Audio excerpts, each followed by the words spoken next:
السلام علیکم دوستو، we are back with brand new video.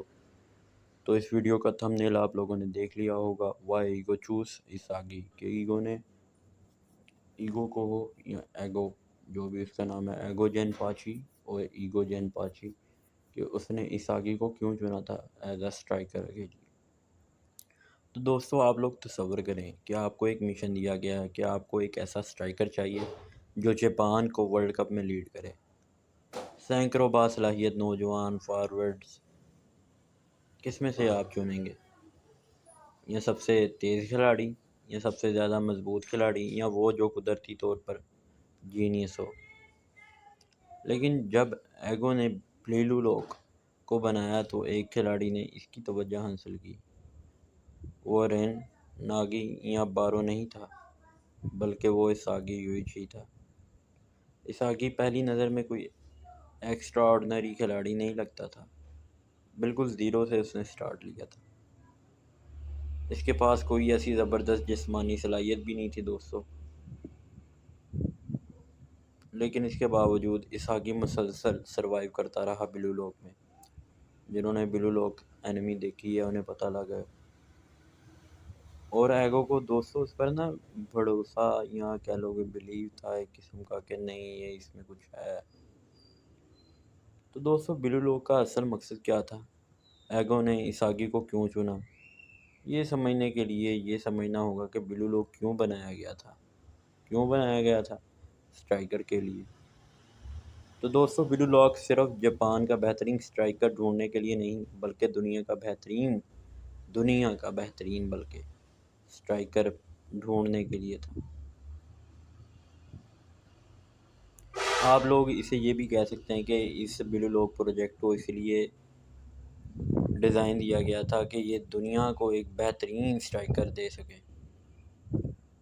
دوستو ایگو کے مطابق فٹ بال ان کھلاڑیوں سے نہیں جیتا تھا جو پہلے سے پرفیکٹ ہیں اور مزید آگے نہیں بڑھتے، بلکہ فٹ بال ان کھلاڑیوں سے جیتا جاتا ہے جو اپنی حدود تک پہنچنے کے بعد بھی مسلسل گرو کریں۔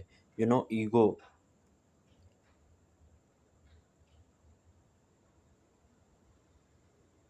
دوستو دوسرے سٹرائکرز، فارورڈز اور سب کے خلاف اساگی زیرو سے اس نے سٹارٹ کیا تھا۔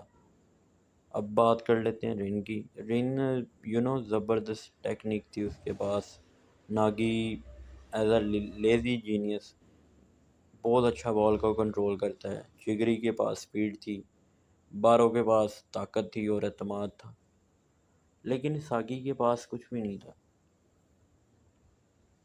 اساگی کے پاس شروع سے ہی کوئی ایسی پاور نہیں تھی، طاقت نہیں تھی کہ جو اسے اسٹرائکر بنائے۔ تاہم جب سب لوگ یہ دیکھ رہے تھے کہ اساگی پاس کیا نہیں تھا، ایگو نے پتہ نہیں کیا اس میں دیکھا کہ ایسی چیز اس نے نوٹ کی کہ وہ کہہ رہا ہے کہ نہیں بھائی اس میں کچھ ہے۔ تو دوستو اساگی کا نا اصل جو ہے ہتھیار تھا اس کی سوچ اور اس کا اڈیپٹیبلٹی۔ وہ اڈیپٹ اچھا کرتا تھا۔ دوستو اساگی کی سب سے بڑی طاقت آسانی سے نظر نہیں آتی تھی۔ چگری کی سپیڈ یا باروں کی طاقت فوراً دکھتی تھی لیکن اساگی کا ہتھیار تب ظاہر ہوتا تھا جب کھیل میں اس کی کسی کو ضرورت ہوتی تھی۔ اساگی ہمیشہ فیلڈ پر معلومات اکٹھی کرتا رہتا تھا۔ پزل والا سین اگر کسی نے دیکھا ہو تو وہ سوچ میں پڑ جاتا تھا۔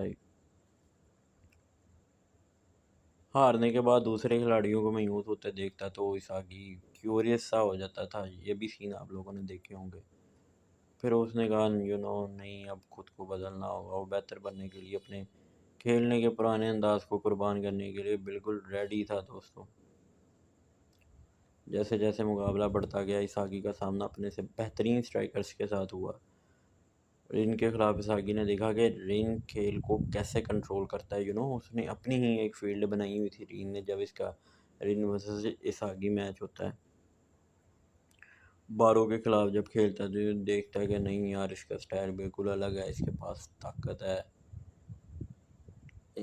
اسے کہتے ہیں دا کنگ آف کیا کہتے ہیں اس کو، فیلڈ کا کنگ بارو کو. اساگی نا سوچنے پہ بہت زیادہ ٹائم لگا دیتا، بلکہ وہ سوچتا تھا کہ کل اسے ہرانے کے لیے مجھے کس طرح کا کھلاڑی بننا پڑے گا. بس وہ یہ سوچتا تھا. ایگو نے کسی ایسے اسٹرائکر پر شرط نہیں لگائی تھی جس کے پاس تمام جوابات پہلے سے موجود ہوں، بلکہ ایک ایسے کھلاڑی پر شرط لگائی تھی جو مسلسل جوابات تلاش کرے. فیلڈ پر ہے کہ ہر پلیئر کو جانچے کہ نہیں یار اس میں یہ ہے یہ ہے یہ نہیں.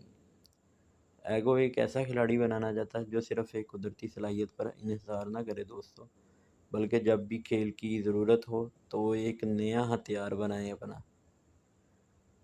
کیونکہ آخر میں دنیا کا بہترین اسٹرائکر وہ نہیں ہے جو ریس میں پہلے سے آگے ہوا، بلکہ وہ ہے جو خود کو ایوالو کرنا بند نہیں کرتا، گرو کرتا رہتا ہے. تو دوستو اسی لیے ساگی کو میں کہوں گا ایگو نے چوز کیا تھا. So that's it.